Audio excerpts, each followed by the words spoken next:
빈들의 마른 풀같이라는 제목으로 말씀을 잠시 나누기를 원합니다. 1800년대 중반에 다니엘 웨스턴 휘틀이라는 사람이 있었습니다. 이 사람은 은행에서 은행원으로 일을 하다가 1861년에 남북전쟁이 일어나자 참전하여서 소련까지 군인으로서 사명을 감당하다가 제대한 뒤에 시계회사에 취직하여서 격리사원으로 일했습니다. 이 웨스턴 휘틀이라는 사람은 그냥 그렇게 지나고 그냥 그러한 인생을 살 수 있었던 사람이었습니다. 그런데 그가 D.L. 무디 목사님의 인도하는 부흥 집회에 참여했다가 너무나도 큰 은혜를 경험하고 자기도 부흥 강사가 되기를 결심했습니다.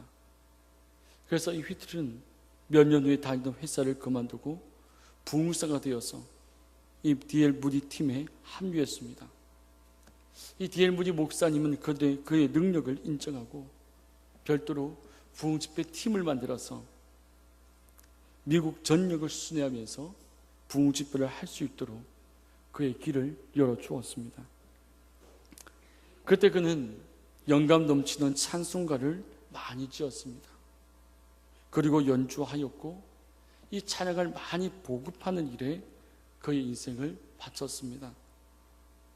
그는 더욱더 좋은 찬송가를 많이 보급하기 힘썼고 많은 사람들에게 이 찬양이라는 것을 많이 알려줬다는 겁니다.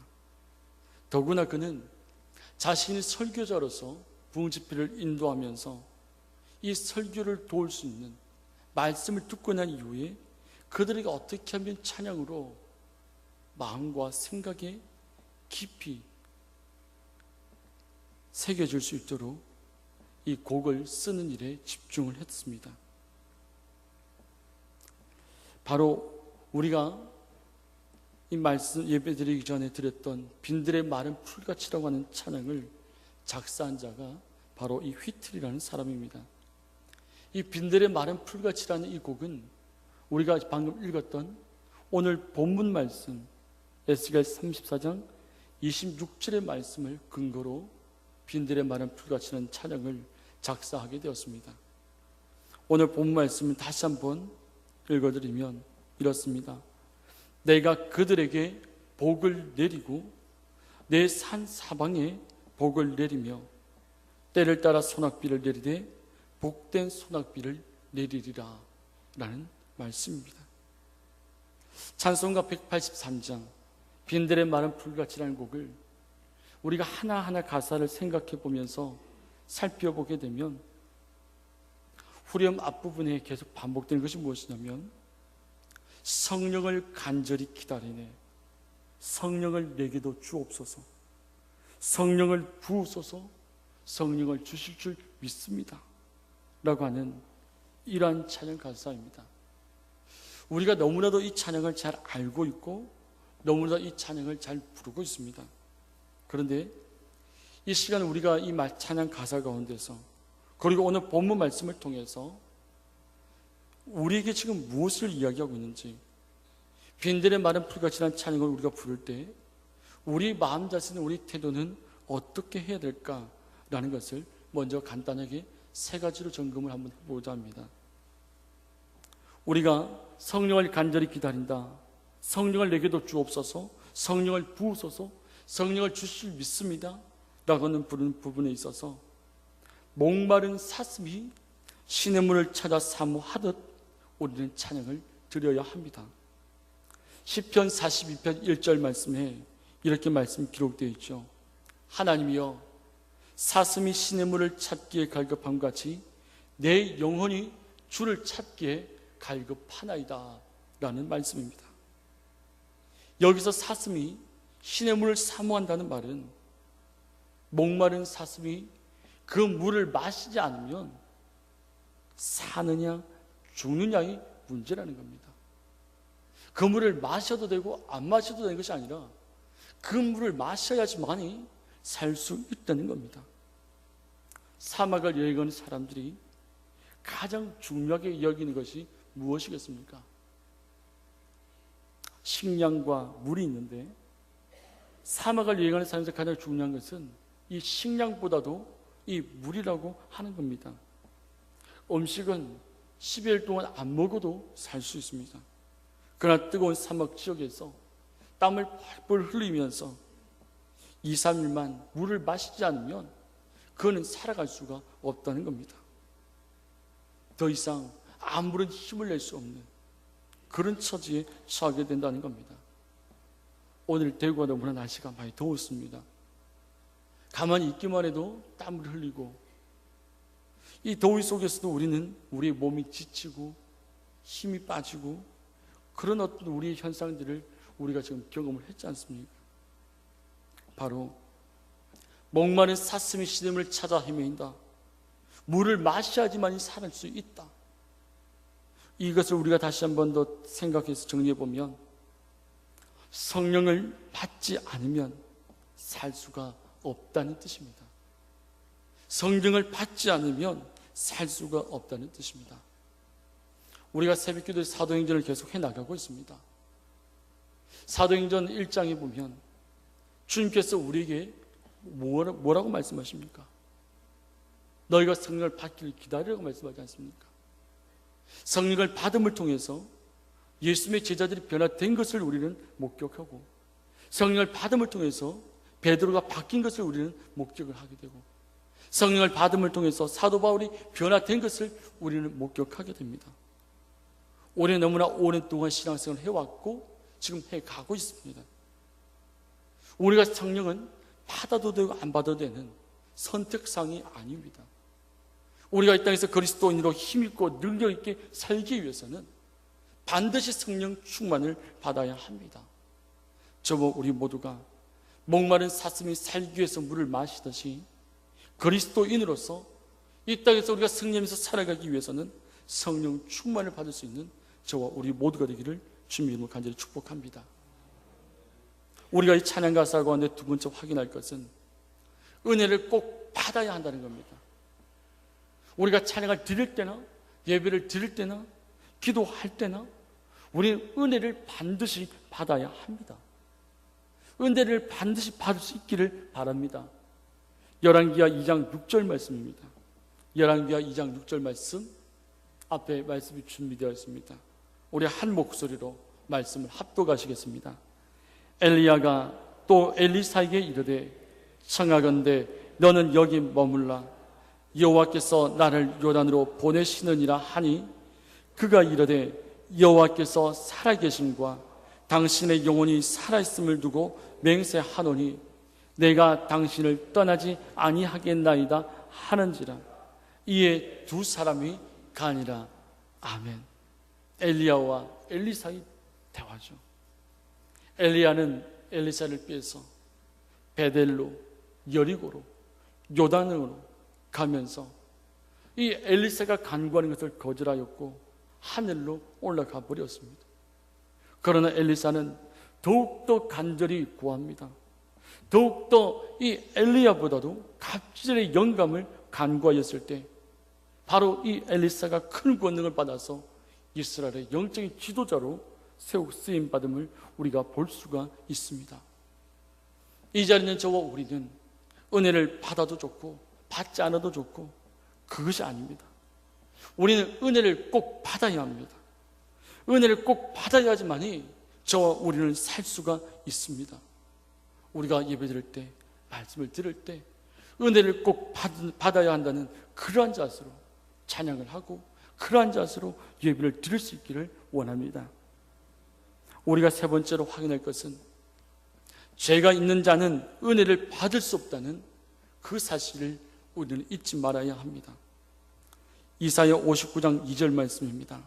이사야 59장 2절 말씀 한 목소리로 말씀을 함께 합독하시겠습니다. 오직 너희 지악이 너희와 너희 하나님 사이를 갈라 놓았고 너희 죄가 그의 얼굴을 가리어서 너희에게서 듣지 않으시게 함이니라. 아멘. 죄가 있는 자는 은혜를 받을 수 없습니다. 죄가 있는 자는 성령 충만을 받을 수가 없습니다. 죄가 있는 자는 은혜를 받으려고 해도 받을 수가 없습니다. 우리의 죄악이 하나님과 나의 사이를 갈라 놓았다 합니다. 우리의 죄악이 하나님의 얼굴을 가렸다는 겁니다. 사랑하는 성도 여러분, 우리가 죄인의 모습으로 우리가 아무리 열심히 기도해도, 아무리 열심히 찬양해도, 아무리 열심히 예배를 드려도 하나님이 듣지 않으십니다. 사도행전 2장 36절 말씀을 우리가 잘 알지 않습니까? 베드로의 설교를 들었던 그들이, 그러면 우리가 어찌하여야할꼬, 당신의 말씀을 들으니까 우리가 어떻게 하면 살 수 있겠느냐 라는 그 물음에 베드로가 이야기하죠. 베드로가 이르되 너희가 회개하여 각각 예수 그리스도의 이름으로 세례를 받고 죄 사함을 받으며 그리하며 성령의 선물을 받을 것이라고 선포하였습니다. 이 자리는 저와 우리가 정말 목마른 사슴이 물을 마시듯이, 이 자리는 저와 우리 모두가 은혜를 받기를 바라신다면 이 죄를 청산해야 할, 이 죄를 주님께 온전히 맡겨드려야 할 그러한 책임이 저와 우리에게 있습니다. 그럴 때 하나님은, 우리가 회개할 때 응답하신 하나님을 우리 모두는 경험하게 될 것입니다. 다시 한 번 더 오늘 본문 말씀을 함께 합독하시겠습니다. 에스겔 34장 26절입니다. 내가 그들에게 복을 내리고 내 산 사방에 복을 내리며 때를 따라 소낙비를 내리되 복된 소낙비를 내리리라. 아멘. 에스겔 선지자가, 이 에스겔 제사장이 이 말씀을 선포할 때 이 당시 이스라엘 백성들은 바벨론의 포로가 되어서 바벨론의 그랄 강가에서 머물고 살게 되었습니다. 그들은 나라를 잃어버렸고 타국에서 종살이를 하고 있는 너무나도 비참하고 너무나도 고달픈 삶을 하루하루를 보내고 있었습니다. 바로 본문이 이러한 때에 하나님께서 제사장 에스겔을 통하여서 하나님의 말씀을 고난 중에 있는 그들의 백성들에게 위로와 소망의 말씀을, 메시지를 심어주는 말씀입니다. 이 자는 저와 우리가 오늘 본문 말씀을 통해서 하나님의 복이 어떻게 임하게 되는지, 하나님의 복이 우리 성도들의 가정 속에 어떻게 임하게 되는지를 세 가지로 정리하면서 은혜를 나누고자 합니다. 첫 번째는 복 주신다는 약속입니다. 하나님은 이 자리에 있는 저와 우리 모두에게 복을 주기를 원하시는 아버지십니다. 하나님이 주시는 복의 첫 번째 조건이 무엇입니까? 하나님의 약속이라는 겁니다. 하나님은 우리에게 복을 주겠다고 약속하셨습니다. 우리가 믿고 사랑하는, 우리가 너무 절대적으로 신뢰하는 이 성경 말씀, 하나님께서 우리에게 주신 이 약속의 말씀이 바로 하나님의 약속이 기록되어져 있는 말씀이라는 겁니다. 우리를 구원해주신 예수님은 누가 원해서가 아니라 하나님의 약속의 때가 찼기 때문에 예수 그리스도가 이 땅에 오셔서 죄인인 이 자리에 있는 저와 우리 모두를 구원해 주셨습니다. 인간이, 우리가 복받는 사람이 되는 것이 아니라 하나님이 복받을 수 있는 사람으로 저희들을 만드셨기 때문입니다. 사랑하는 성도 여러분, 우리가 아무리 복을 받는다고 복을 받으러 노력해서 복을 받는 것이 아닙니다. 하나님은 우리에게 복 주기를 원하시고 복 받을 수 있는 존재로 우리를 삼아 주셨습니다. 우리가 창세기 1장 1절 말씀을 보게 되면, 창세기 1장을 보게 되면 하나님께서 아담과 하와를 만드시고 가장 먼저 그들에게 무엇을 선포하셨습니까? 생육하고 번성하고 충만하고 정복하고 다스리라고 하는 복을 그들에게 허락하셨습니다. 바로 이 자리는 저와 우리 모두는 하나님의 복을 받을 수 있는 존재로 만들어졌다는 사실을 기억할 수 있기를 원합니다. 복의 주권은 하나님께 있습니다. 우리 인간이 하나님의 이 복을 좌지우지할 수가 없습니다.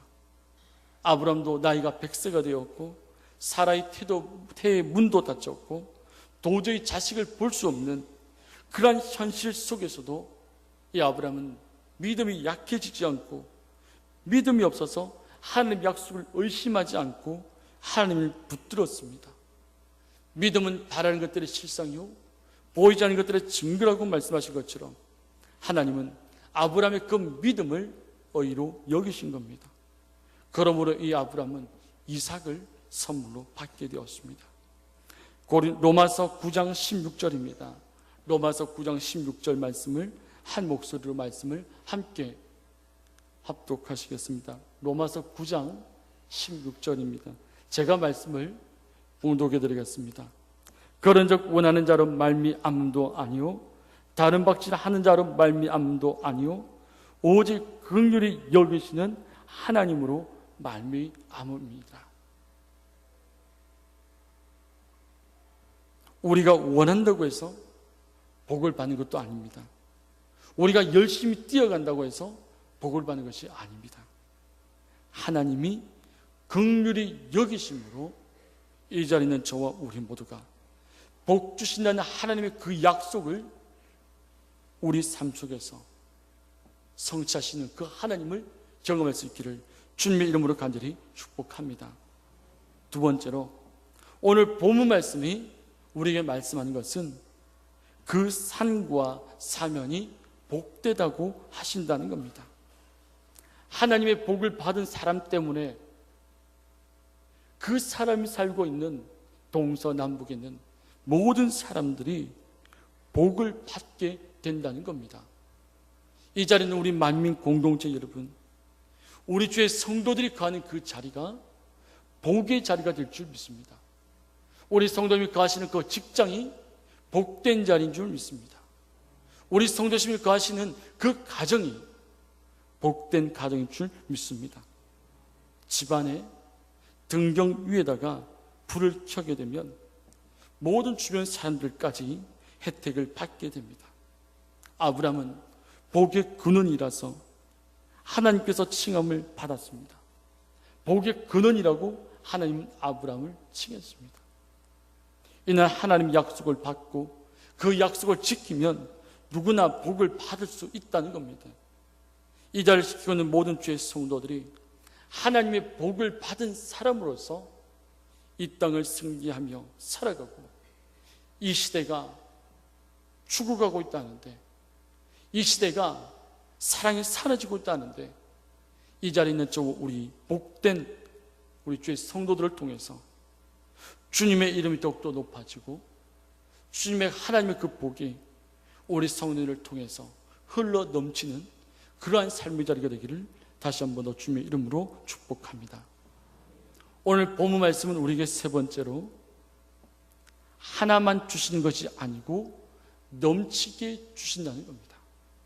하나님은 우리에게 복 주신다고 약속하셨고 하나님은 우리에게 그 산과 사면에 복을 주신다는 말씀하시는과 동시에 우리에게 복 하나만 주는 것이 아니라 넘치도록 우리에게 복 주신다고 말씀하셨습니다. 날이 가물어서 땅이 마르고 갈라지고 곡식 뿌리가 갈래갈래 찢어지고 잎은 시들어서 푹 늘어져 버리고 그러한 곳에 하나님은 장맛비를 주십니다. 하나님께서 온전하시기 때문에 하나님께서 우리에게 주시는 복은 온전할 수밖에 없고 하나님께서는 온전하신 분이기 때문에 우리의 모든 문제는 온전하게 풀려줄 줄 믿습니다. 하나님은 때를 따라서 가장 적당한 시기에 우리에게 복을 주십니다. 그때마다 적당하게 주셔서 저와 우리 모두가 평안히 살 수 있도록 은혜를 허락하신다는 겁니다. 히브리서 4장 16절, 10장 23절 말씀을 우리 함께 한 목소리로 말씀 함께 합독하겠습니다. 그러므로 우리는 긍휼하심을 받고 때를 따라 돕는 은혜를 얻기 위하여 은혜의 보좌 앞에 담대히 나아갈 것이니라. 10장 23절입니다. 또 약속하신 이는 미쁘시니 우리가 믿는 도리의 수망을 움직이지 말며 굳게 잡고 라고 하는 말씀입니다. 사랑하는 성도 여러분, 하나님께서 우리를 긍휼히 여기시기 때문에 우리가 복을 받습니다. 우리가 그 긍휼하심을 받고 때를 따라 돕는 은혜를 얻기 위해서는 은혜의 보좌 앞에 담대히 나아가야 할 줄 믿습니다. 예배의 자리, 기도의 자리 놓치지 마시기를 바랍니다. 하나님의 긍휼하심이 있고 하나님의 복을 주기를 원하시는 그 자리에 힘을 써서 나아갈 수 있기를 원합니다. 약속하신 하나님은 미쁘십니다. 약속하신 하나님은 우리에게 복을 주시기 때문에 우리가 믿는 도리의 수목을 움직이지 말고 굳게 약속의 말씀을 붙잡을 수 있기를 원합니다. 리차드 포스트라는 사람이 있습니다. 이 사람이 이런 말을 했습니다. 오늘날 하나님의 마음은 사랑의 상처로 벌어져 있다. 하나님은 그분과 떨어져서 다른 일에 빠져 있는 우리 모습을 보시며 가슴 아파하신다. 그분께로 가까이 가지 않는 우리를 안타까워하시고 그분을 잊고 지내는 우리의 모습에 슬픔을 느끼신다. 좀 더 많이 가지려는 우리의 집착에 눈물을 흘리신다. 그분은 우리가 그분께 나오기를 갈망하고 계신다 라고 이야기를 했습니다. 사랑하는 성도 여러분, 하나님께서 복 주시는 자리, 하나님께서 은혜를 주시는 자리, 하나님께서 긍휼을 주시는 자리, 그 무엇이 우리를 나아가지 못하게 합니까? 이 예배의 자리, 기도의 자리보다도 다른 일에 빠져있는 우리 모습을 보고 하나님이 가슴 아파하신다 합니다. 하나님께 가까이 가지 않는 우리를 안타까워하신다는 겁니다. 하나님을 잊고 지내는 우리 모습에 슬픔을 느끼신다는 겁니다. 좀 더 많이 가지려는 우리의 집착에 눈물을 흘리신다는 겁니다. 주님은 이 자리는 저와 우리를 위하여서 묶이셨습니다. 주님은 나를 위하여 찢김을 당하셨습니다. 주님은 나를 위하여서 버림을 받으셨습니다. 그리고 나를 위하여서 새 생명으로 부활하셨습니다. 바로 그분이 우리의 참 구원자이신 예수 그리스도이십니다. 디트리트 본헤퍼가 이런 말을 했다고 합니다. 사람들에게 있어서 죄란 포기하기를 거부하는 우상이다. 우리는 하나님이 주신 것을 서슴지 않고 받아들여야 합니다. 하나님을 거부해서는 안 된다는 겁니다. 우리가 하나님 앞에서 말씀을 들을 때에, 기도할 때에 우리 각자에게 주시는 메시지가 있습니다. 그리고 그것을 깨달을 때가 있습니다. 그런데 하나님이 주시고자 하는 그것을 우리 스스로가 포기해버리고 우리 스스로가 하나님께 주신 그것을 거부할 때가 있다는 겁니다. 그래서 사람들은 종종 이런 말을 합니다. 하나님의 용서를 거부하는 것이 하나님을 위하는 일이라고 잘못 생각한다는 겁니다. 하나님께서 우리에게 너무나 화가 나서 다시는 우리와 상종하고 싶어하지 않으실 것이라는 핑계를 대면서 교회에 나오기를 거부하고 예배자리 나오기를 거부하고 예배자리에서 점점 멀어지기 시작하고 성경책 하나님 약속의 말씀을 붙든 것을 점점 더 싫어하기 시작하고 믿는 자들을 만나는 것을 싫어하기 시작하면서 하나님이 말씀하시는 그 말씀과 멀어져 가게 된다는 겁니다. 그러나 이러한 생각들, 하나님께서 우리의 용서를 거부하는 것, 하나님께서 우리를 용서하시는 것을 거부한다면 그것은 하나님을 모욕한다는 겁니다. 그것은 그리스도의 죽음이 우리의 죄값으로 치르기에 부족하다는 것을 암시하기 때문입니다. 하나님을 믿고자 하는 모든 사람을 구원하실 수 있습니다. 하나님 약속의 말씀을 붙들고 살아가기를 원하는 자에게는 하나님께서 반드시 복을 허락하십니다. 하나님은 이미 우리의 필요와 쓸 것을 아시는 분입니다. 하나님은 우리에게 복 주기를 바라시는 분입니다. 하나님은 우리 모든 삶의 자리를 복되게 하시는 분입니다. 하나님은 우리가 차고 넘치도록 풍성하게 복을 주시는 분입니다. 사랑하는 성도 여러분, 하나님 앞에서 목마른 사슴처럼, 하나님 앞에서 갑절의 영감을 광고한 엘리사처럼, 하나님 앞에서 죄를 회개한 다윗처럼, 하나님 앞에서 의심하지 않고 약속의 말씀을 붙잡은 아브람처럼 살아가는 복된 성도, 아름다운 성도가 되기를 주님의 이름으로 간절히 축복합니다.